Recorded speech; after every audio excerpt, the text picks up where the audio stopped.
Кешкі асқа ерекше тамақ дайындадым, жасап көріңіздер. Қамырына су, бір жұмыртқа, ерітілген сары май, тұз, ұн салып, жұмсақ қып қамыр илеп, тындыруға қалдырамыз кішкене бір 10 минуттай. Сковородкаға майымызды, тауық етін немесе кәдімгі етті қойып қуырамыз. Ол қуырам дегенше тырып тұрған нанымызды бірдей бөліктерге бөліп аласыздар. Тауықтың үстіне жуаны, сәбіз, помидор, қалауларыңызға қарай томат қосып, осылай қуырасыздар дағы. Үстіне кез келген өз дәмдеуіштеріңізді қолдансаңыздар болады. Одан соң картопты салып, шамалы су құйып бұқтыруға, пісіруге жібереміз.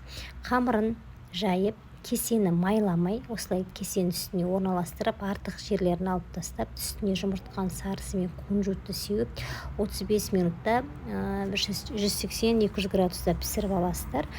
Кесеге ешқандай зақым келмейді, уайымдамаңыздар. Оңай шешіледі піскеннен кейін, осылай ұсынсаңыздар болады. Сіздермен бірге болған Әлбен Гауһар.